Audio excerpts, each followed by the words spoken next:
Hello hi నమస్తే అస్సలాముఅలైకుం. నేనిలా ఉన్నాను. మరి మీరెలా ఉన్నారు? మనం రోజూ యూట్యూబ్లో, ఇన్స్టాగ్రామ్లో ప్రేరణ కోసం ఎన్నో వీడియోలు చూస్తూ ఉంటాం కదా. కానీ ఈరోజు నేను చెప్పబోయే కథ బయట ఎవరి గురించి కాదు, మన ఇంట్లోనే ఉన్న నిజమైన ప్రేరణ గురించి. చివరి వరకు వినండి. మీ ఇంట్లో ఎవరో ఒకరు మీకు ఈ రోజు నుంచి కొత్తగా కనిపించడం మొదలవుతుంది. ప్రేరణ కోసం బయట తిరిగే మనిషి రవి. రవి జీవితాన్ని ఒక్క మాటలో చెప్పాలి అంటే అది వెతకటం. ఏదో ఒకటి వెతుకుతూనే ఉంటాడు. ఏమిటో అతనికే స్పష్టంగా తెలియదు. కానీ దానికి అతను పెట్టుకున్న పేరు మాత్రం ప్రేరణ. ప్రతి ఉదయం లేచిన వెంటనే అతని చేతికి ఫోన్ వెళ్తుంది. అలారం ఆఫ్ చేయడానికి కాదు, యూట్యూబ్ ఓపెన్ చేయడానికి. ఈరోజు ఏం వినాలి అనే ప్రశ్నతోనే అతని రోజు మొదలవుతుంది. లైఫ్లో గెలవాలంటారు, స్ట్రాంగ్గా ఉండాలంటారు, బిజినెస్లో బ్రేక్ రావాలంటారు. ఈ మాటలు అతని చెవిల్లో పడితే ఒక రకమైన ఉత్సాహం, ఒక రకమైన తాపత్రయం. ఈ వీడియోలు చూస్తూ ఉంటే అతను చాలా గొప్ప పనికి సిద్ధమవుతున్నట్లు అతనికి అనిపిస్తుంది. ఇంకొన్ని నిమిషాల్లో జీవితం మారిపోతుందేమో అన్న భావన. ఇన్స్టాగ్రామ్లో రీల్స్ ఒక్కో వీడియో 30 సెకండ్లు, కానీ మాటలు మాత్రం పెద్దవి. నువ్వు ఓడిపోలేదు, నీ లోపల అగ్ని ఉంది, లిమిట్స్ నీ మనసులోనే ఉన్నాయి. అలాంటి మాటలు వినగానే రవి కొద్దిసేపు నిటారుగా నిలబడతాడు. తన బిజినెస్ మీద పడతాడు, నోట్స్ రాసుకుంటాడు, ప్లాన్ వేస్తాడు. కానీ ఆ ఉత్సాహం ఎంత వేగంగా వచ్చిందో అంతే వేగంగా తగ్గిపోతుంది. మళ్ళీ ఇంకో వీడియో, మళ్ళీ ఇంకో స్పీకర్, మళ్ళీ ఇంకో మాటలు. అతనికి తెలియకుండానే ప్రేరణ అనేది ఒక అలవాటుగా మారిపోయింది. వీడియోలు చూడకపోతే అతనికి ఏదో కోల్పోయినట్టు అనిపించేది. మనస్సు ఖాళీగా అనిపించేది. తనలో శక్తి లేదన్న భావన వచ్చేది.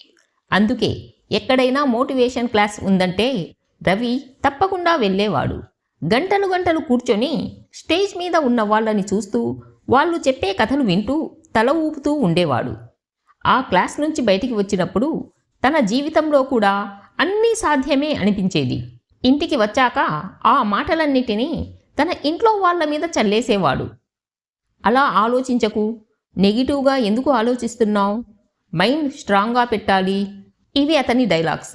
అతని ఉద్దేశం చెడ్డది కాదు. అతను నిజంగా మారాలని అనుకుంటున్నాడు, అందరినీ కూడా మార్చాలని అనుకుంటున్నాడు. కానీ ఒక విషయం మాత్రం అతను గమనించలేదు. అతను వినే మాటలు స్టేజ్ మీద నుంచి వస్తున్నాయి, స్క్రీన్ మీద నుంచి వస్తున్నాయి. కానీ అతని ఇంట్లో ప్రతిరోజు నడిచే జీవితం అతని కళ్ళకు కనపడటం లేదు. అతను ప్రేరణ కోసం ఎంత దూరం వెళ్తున్నాడో అది అతనికి తెలుసు. కానీ అతను ఉన్న చోటే ఏం జరుగుతుందో అతను చూడడం మానేశాడు. ప్రేరణ లేకపోతే తాను డల్ అయిపోతానని రవి అనుకుంటాడు. కానీ నిజానికి అతను డల్ అవ్వడానికి కారణం ప్రేరణ లేకపోవడం కాదు, తన చుట్టూ ఉన్న నిజమైన జీవితం నుంచి తాను దూరం అవ్వడం. అది మాత్రం ఆ రోజు వరకు అతనికి అర్థం కాలేదు. ఆ రోజు కూడా రవి రోజు మామూలుగానే మొదలైంది. ఫోన్ అలారం మోగింది. అలారం ఆపేసి కళ్ళు తెరిచేలోపే యూట్యూబ్ ఐకాన్ మీద వేలు జారింది. అతనికి అది అలవాటు కాదు, అది అవసరమైపోయింది. స్క్రీన్ మీద వరుసగా మోటివేషన్ వీడియోలు కనిపిస్తున్నాయి. కొన్ని కొత్తవి, కొన్ని నిన్న చూసినవే. స్క్రోల్ చేస్తూ ఉండగా ఒక వీడియో అతని దృష్టిని ఆపేసింది. ఆ వీడియో జస్ట్ 2 నిమిషాల వీడియో. థంబ్నెయిల్లో ఒక వృద్ధుడు సాధారణ దుస్తుల్లో, ఏ స్టేజీ లేదు, ఏ మైక్ లేదు. కింద వ్యూస్ చూస్తే లక్షల్లో ఉన్నాయి. ఇంత సింపుల్ వీడియోకి ఇన్ని వ్యూస్ ఎందుకున్నాయి అని అనుకున్నాడు రవి. ఆలోచించకుండా వీడియో ఓపెన్ చేశాడు. ముందుగా 15 సెకండ్ల యాడ్ వచ్చింది. రవి అసహనంగా ఊపిరి పీల్చాడు. ఇప్పుడు స్క్రీన్ ఆన్ అవుతుందా అని చూశాడు. యాడ్ అయిపోయింది. తర్వాత ఛానల్ ఇంట్రడక్షన్ మొదలైంది. లోగో, ఒక లైన్, మళ్ళీ 3 సెకండ్లు. రవి మనసులో అనుకున్నాడు, ఇప్పటికే 1/2 నిమిషం అయిపోయింది, ఇంకా నిమిషంన్నరలో ఏం గొప్ప విషయాలు చెబుతాడు అని. అతని అంచనాలన్నీ తప్పు అని చెప్పినట్టు స్క్రీన్ మీద ఒక వ్యక్తి కనిపించాడు. వయసు దాదాపు 60. జుట్టు తెల్లగా మారింది. మాటల్లో ఉత్సాహం లేదు, గొంతులో ఎలాంటి ఆవేశం లేదు. అతను మాట్లాడుతున్న తీరు మోటివేషన్ స్పీకర్లా కాదు, ఒక పెద్దవాడు తన అనుభవం చెబుతున్నట్టు ఉంది. అతను మొదటి మాటే రవి ఊహించిన దానికి భిన్నంగా ఉంది. మీరు ప్రేరణ కోసం ఎక్కడో వెతకాల్సిన అవసరం లేదు. ఆ మాట విన్న క్షణం రవి కొంచెం నిటారుగా కూర్చున్నాడు. ఎందుకంటే ఇప్పటి వరకు అతను చూసిన ప్రతి వీడియో అతన్ని ఇంకెక్కడికో తీసుకెళ్ళింది. ఇంకా ఎక్కువ చూడమంది, ఇంకా ఎక్కువ వినమంది. కానీ ఈ మాట ఆపేసింది. ఆ వ్యక్తి మళ్ళీ అన్నాడు, మీకు నా మీద నమ్మకం ఉంటే ఒక చిన్న పని చెయ్యండి, చాలా కష్టం కాదు. రవి ఫోన్ స్క్రీన్ వైపు మరింత దృష్టిగా చూశాడు. మీ ఇంట్లో ఎంతమంది మహిళలు ఉన్నారో వాళ్ళని ఒక్కొక్కరిని ఒక వారం పాటు గమనించండి. ఈ మాట వినగానే రవి కళ్ళలో కొంచెం ఆశ్చర్యం. మహిళల్ని గమనించడం ఏంటి? ప్రేరణతో వాళ్లకు ఏంటి సంబంధం అని అతని మనసులో ప్రశ్న. ఆ వ్యక్తి మాట్లాడడం ఆపలేదు. వాళ్ళు చేసే పనులు చూడండి, వాళ్ళు మౌనంగా మోసే బాధ్యతలను చూడండి. మీకు నచ్చినా నచ్చకపోయినా వాళ్ళు రోజు ఎలా నడుస్తారో గమనించండి.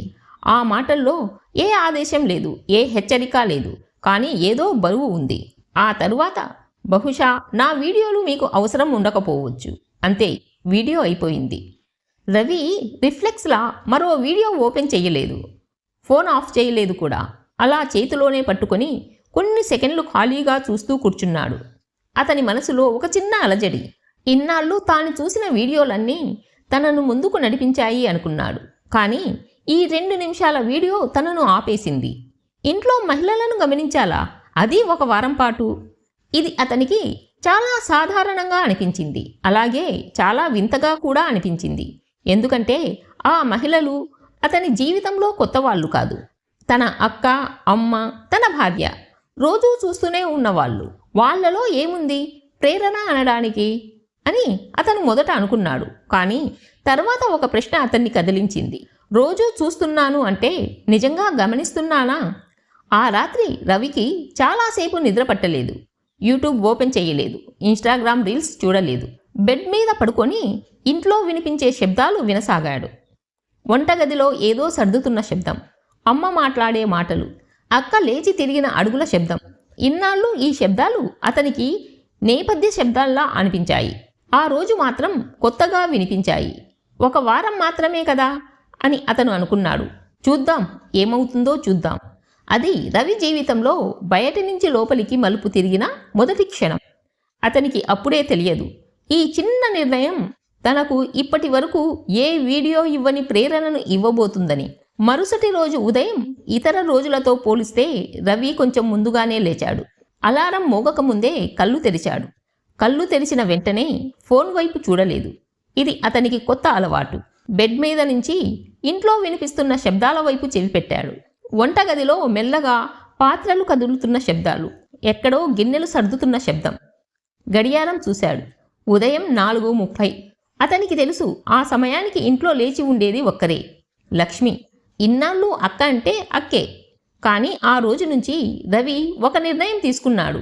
అక్కగా కాదు, ఒక మనిషిలా చూడాలి, ఒక మహిళగా గమనించాలి అని. ఆమెను గమనించడమే తనకు ఇచ్చుకున్న పని.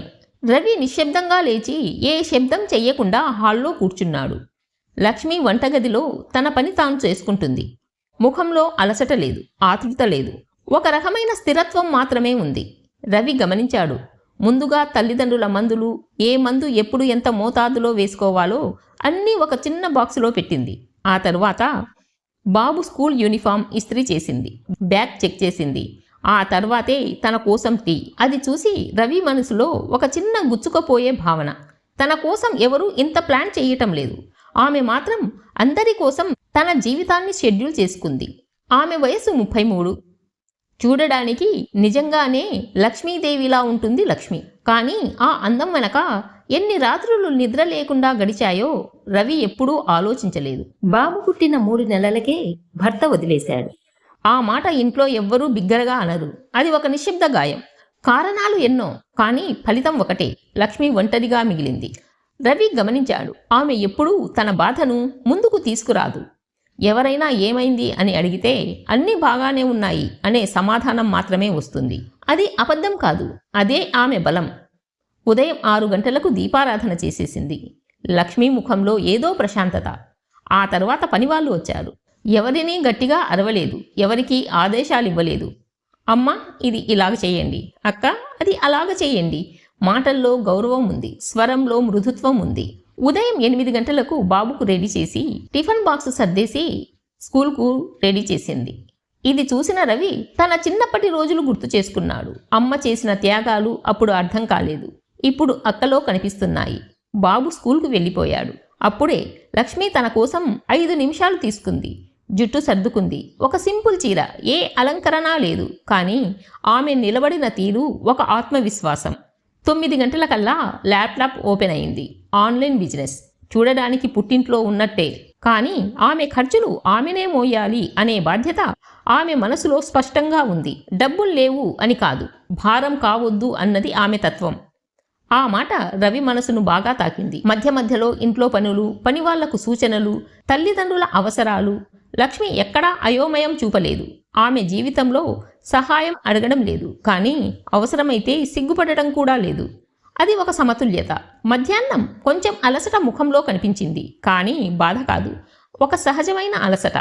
రవి అప్పుడు మొదటిసారి తన అక్కను చూసి మనసులో అనుకున్నాడు, ఇంత బలం ఎక్కడి నుంచి వస్తుంది?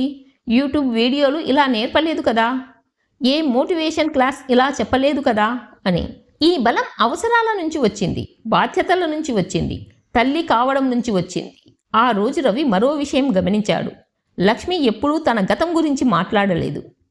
అది మర్చిపోయిందా? కాదు, ఆమె దాన్ని వెంటాడనివ్వడం లేదు. బాబు రాగానే ఆమె ప్రపంచం మారిపోతుంది. ఒక నవ్వు, ఒక ప్రశ్న, ఒక ఆలింగనం. ఆ చిన్న శరీరంలో ఆమెకి జీవితం కనిపిస్తుంది.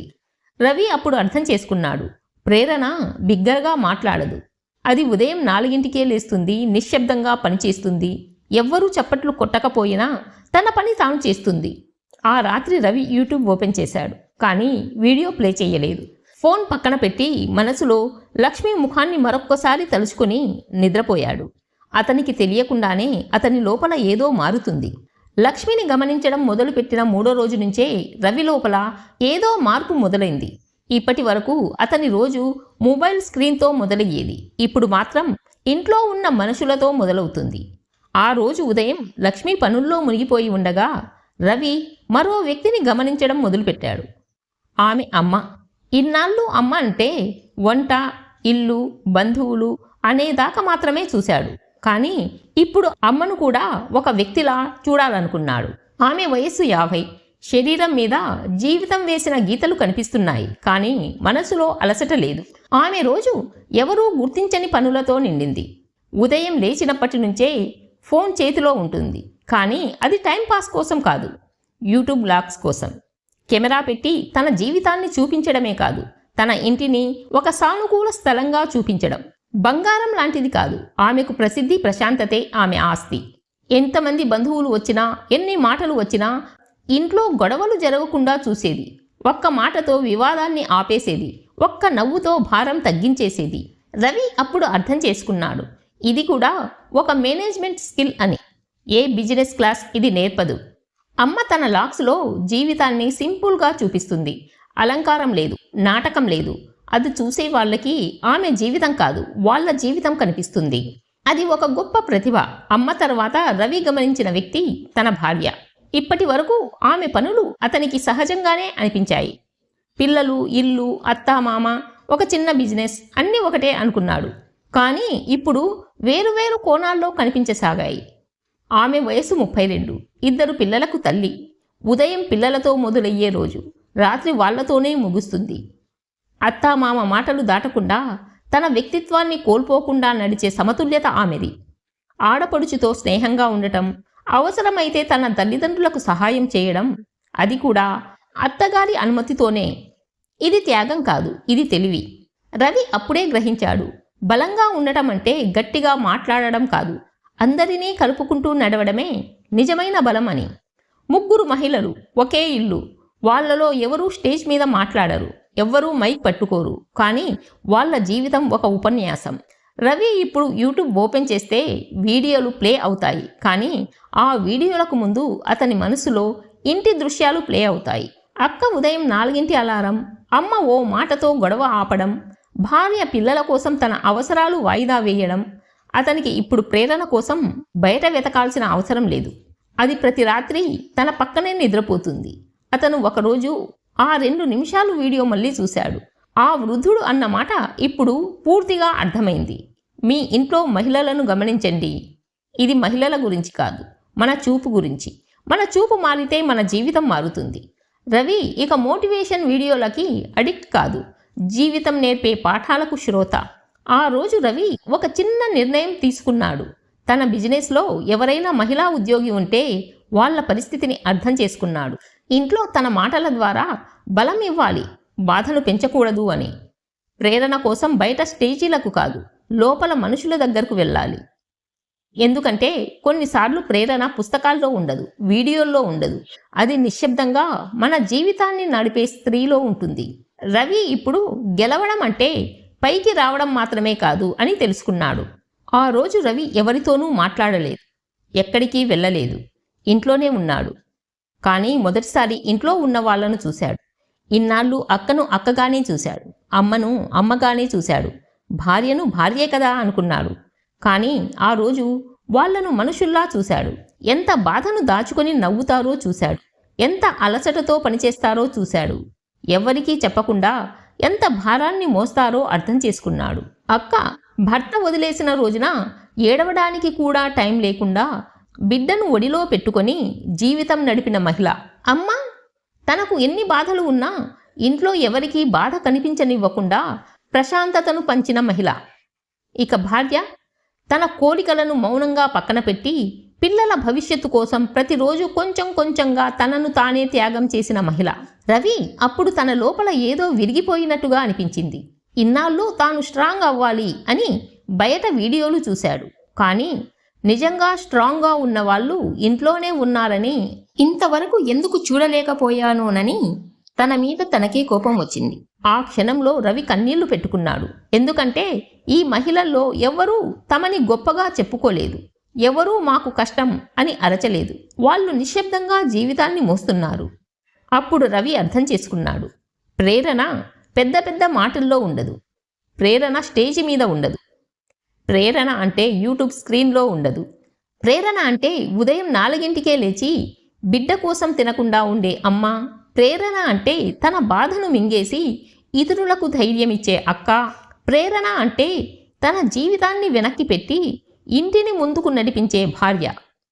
ఆ రోజు రవి ఒక్క నిర్ణయం తీసుకున్నాడు, ఇక నుంచి ప్రేరణ కోసం బయట వెతకను, ఎందుకంటే తన జీవితాన్ని నిలబెట్టే వాళ్ళు తన పక్కనే ఉన్నారు అని. అప్పుడు అతనికి ఆ ఒక్క మాట అర్థమైంది, అతనికి నచ్చిన మాట. ప్రేరణ ఎక్కడో ఉండదు, కొన్నిసార్లు ప్రతి రాత్రి మన పక్కనే ప్రశాంతంగా నిద్రపోతూ ఉంటుంది అని. అయితే మనమే గమనించడం మర్చిపోతున్నాము. ఇప్పుడు మనమే దాన్ని గమనించాలి, గుర్తించాలి, కృతజ్ఞత చెప్పాలి. లేకపోతే జీవితమంతా వెతుకులాటలోనే గడిచిపోతుంది. కానీ నిజమైన ప్రేరణను మనమే కోల్పోతాం. ప్రేరణ ఎక్కడో ఉండదు, కొన్నిసార్లు ప్రతి రాత్రి మన పక్కనే నిద్రపోతుంది.